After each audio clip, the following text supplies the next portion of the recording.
Good morning, everyone, and welcome to New Canaan Library. We're really thrilled to have you here and to have our wonderful panel, which will be led by our dear friend Holly Hurd. We're going to accelerate the program a little bit because some of you have to leave to pick up kids. They are letting schools out early, and I think we have about an hour before we lose some of you, so we'll try to move through it as quickly as we can. It's going to be very informative and inspirational, so I'm sure you'll all leave with some great ideas for your own business. Holly Hurd has been at the forefront of entrepreneurism since her teenage years and went on to many different business ventures, from a by-mail library of historical investment books to a line of glass furniture. Holly's father taught her to trade commodities and futures when she was a teen. She started her own investment firm and was featured at only 25 in Futures Magazine, USA Today, and in Fortune's People to Watch for her exceptional work managing her own futures fund. Since founding VentureMoms.com, Holly has become a sought-after expert in the field of entrepreneurism. She recently spoke at the Women and the Entrepreneurial Spirit Conference in New York City and numerous Connecticut venues. And I'm sure a lot of you know her too because of her great blog, VentureMom.com, the website for moms with business ventures. So please join me in welcoming Holly.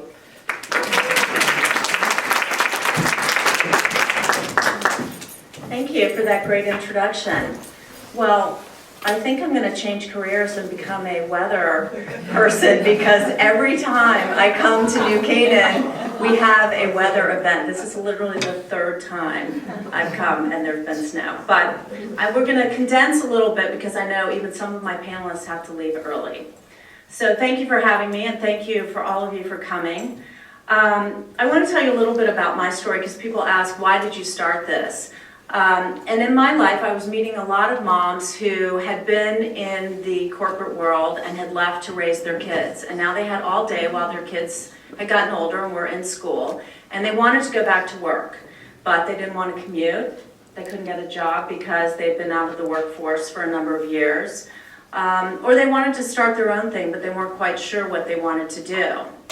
Conversely, I was meeting tons of moms who had started business ventures out of thin air, were able to work their business around their family. And so I decided I wanted to share the stories of the moms that I met with the moms who wanted a business venture. So I started interviewing the moms and I decided I would put together a book.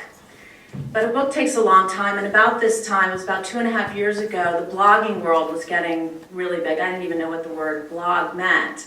But I felt that I could reach more people faster if I started a blog. So I said, well, I will just write my stories and I'll put them on the web. Well, what am I going to call this? And naming your business is something that I think is a really fun part of the story. For me, I said, well, I'm a mom. I like ventures. I'm talking to moms who have ventures. Venture Mom, VentureMom.com. So that's how I came up with the name.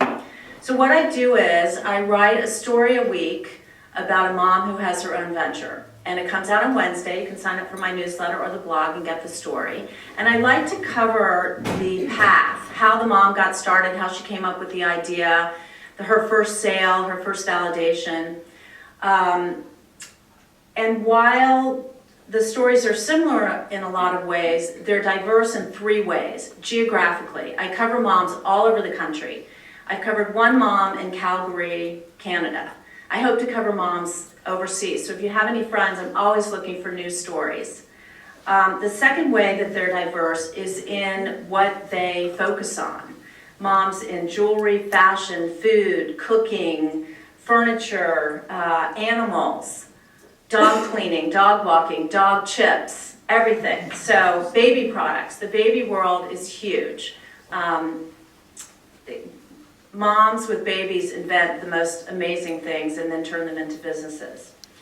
The third way that the moms are diverse is in size. I cover moms from the mom who spends a couple of hours a week making cupcakes for birthday parties on the weekends, all the way up to moms who have employees and they spend 40, 50, 70 hours a week on their venture, and everything in between. So diverse in size.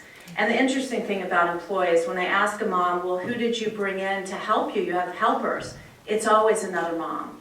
Because who are they talking with? They're talking with their friends, and the other mom wants to do something, but she can't go to work in the city or commute, and inevitably the mom comes in to help. So with all this diversity, there are 5 things I've found. The moms that I've covered over the last 2.5 years, I've covered over 100 moms. There are 5 things that are usually very common.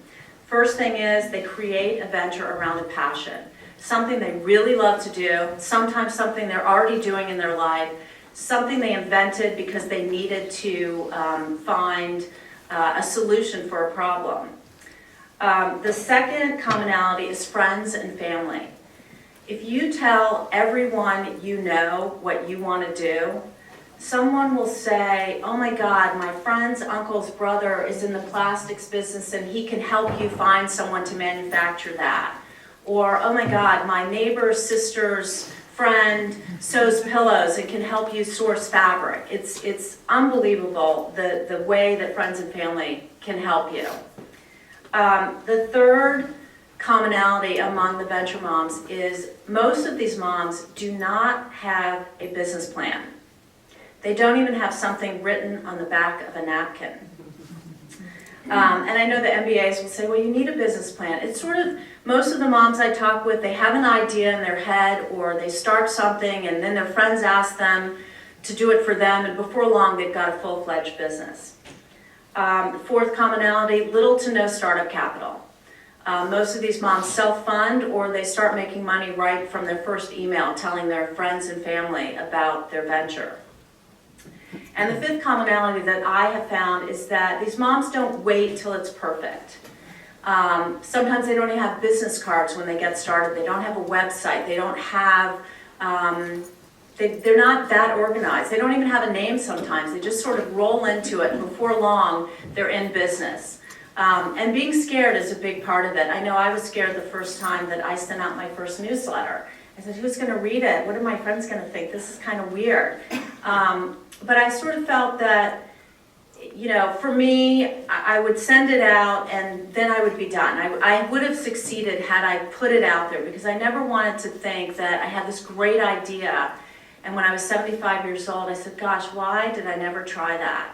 So I tried it, and it's been a lot of fun. I've met a lot of great women, and it's been fun to build my business. And one of my latest things is that I just introduced, because my whole mission is to help venture moms grow. I love supporting the Mom Network, and I want my venture moms to succeed. So I just implemented new software on my site that allows me to feature the products of the moms that I'm covering. So now I have a venture mom shop, and it's sort of like Etsy. So the mom can go on and set up her own storefront, download her own products, track her sales, and then I aggregate those products into 2 new columns that I just started. What would venture mom wear? Where I do a collage of outfits, and I might include a necklace from Into Design, or I might do a beach theme and have the Tara Michelle cover up. And so I will be pulling products from the Venture Mom shop and showcasing them in What Would Venture Mom Wear. And I also started Venture Mom at Home, which comes out on Fridays. So for Venture Mom at Home, I'll be pulling the artwork of Barbara Erdman, or pillows from another venture mom, or rugs from another venture mom, so my audience can see how they can use the venture mom products in their own life. So that's really exciting for me. That's my latest move forward in the venture mom empire. So I want to introduce my moms, and I want to get to questions quickly because I know some of you have to leave with the snow day. I want to start with Jill Brack, who started Glow Gluten-Free Cookies, which is a gluten-free cookies, and she is now found in Whole Foods.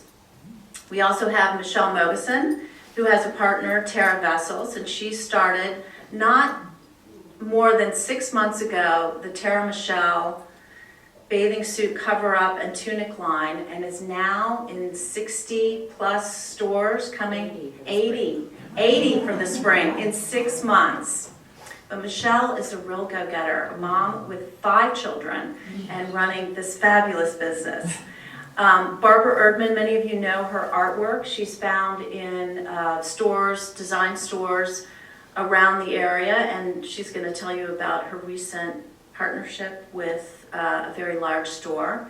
And then we have Anne-Laure and Sibylle, who are two French-born women who have started a furniture line, refinishing furniture in the French way. So I didn't want to tell too much because I want to go down the line and have each mom tell us sort of the germination. Because for me, I think, and for my audience, I think you like to hear like how they came up with the idea. So Jill, if you want to tell like the beginning, the very beginning, the first set of cookies the first batch of cookies that you made.